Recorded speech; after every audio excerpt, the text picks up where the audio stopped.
অতি সম্প্রতি সামাজিক মাধ্যমে ফের একবার নিজেদের নিকৃষ্ট মানসিকতার রূপ দেখালো জামাত ও তাদের সহযোগীরা। বাংলাদেশে নিযুক্ত ভারতীয় হাই কমিশনার দীনেশ ত্রিবেদী যতবারই বাংলাদেশের সাধারণ মানুষের পক্ষে হয়ে সওয়াল করেছেন, ততবারই নানা কৌশলে তাকে আক্রমণ করা হয়েছে। তাকে ঘিরে ফের একবার সামাজিক মাধ্যমে অপতথ্য ছড়ানো হলো। ভারত বাংলাদেশের বন্ধুত্বপূর্ণ সম্পর্ক যখন সঠিক ট্র্যাকে আনার চেষ্টা চালাচ্ছে দুপক্ষই, তখন কারা এর মাঝে কাটা বিছানোর চেষ্টা চালাচ্ছে? ঘটনার সূত্রপাত 20 আগস্ট 2026। ঢাকায় নিযুক্ত ভারতীয় হাই কমিশনার দীনেশ ত্রিবেদী বাংলাদেশের অর্থমন্ত্রী আমির খসরু মাহমুদ চৌধুরীকে একটি বই উপহার দেন। বলা বাহুল্য, এমন সৌজন্যমূলক সাক্ষাৎকারে বিভিন্ন ধরনের উপহার দেওয়ার প্রথা দুপক্ষের শ্রদ্ধা, সম্মান ও মর্যাদাকে অনন্য উচ্চতায় নিয়ে যায়।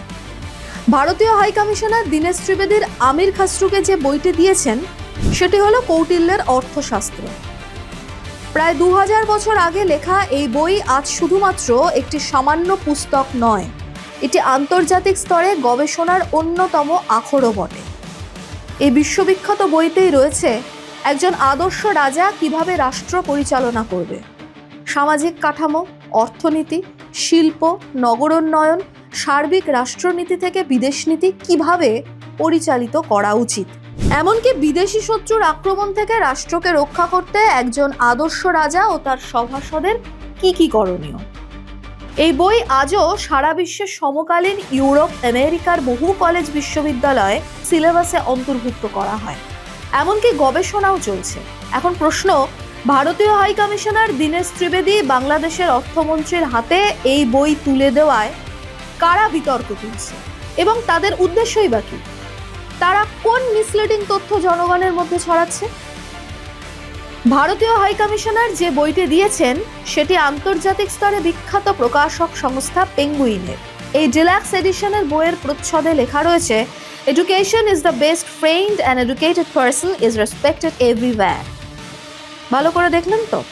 পেঙ্গুইনের অফিসিয়াল ওয়েবসাইটের তথ্য। কিন্তু বিদেশে অবস্থানরত কিছু জামাতপন্থী ইনফ্লুয়েন্সার এরপরেই মাঠে নেমে পড়ে অপতথ্য ছড়াতে। শফাকত রব্বি আনিক নামে এক ডিজিটাল টোকাই ঠিক কিভাবে অপতথ্য ছড়িয়েছে তা ভালো করে দেখুন। 21 আগস্ট সে একটি পোস্ট দেয়, সেই সঙ্গে জুড়ে দেওয়া হয় কিছু ছবি।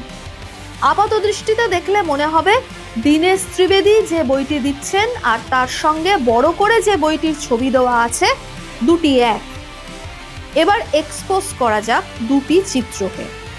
পেঙ্গুইন প্রকাশনার অর্থশাস্ত্র বইতে ঠিক কি লেখা রয়েছে আর মিসলিডিং ছবিতে সম্পূর্ণ ভিন্ন কথা লেখা রয়েছে। শফাকত রব্বি আনিকের এই অপতথ্য ছড়ানোর পর ঢাকার ভারতীয় হাই কমিশন অফিসিয়াল ফেসবুক পেজে পুরো তথ্য দিয়ে জানিয়ে দেয় সামাজিক মাধ্যমে এই ঘটনাকে কেন্দ্র করে অপতথ্য ছড়ানো হচ্ছে। এরপরেই শফাকত রব্বি আনিক আবার একটি নিজের সপক্ষে পোস্ট দেয়।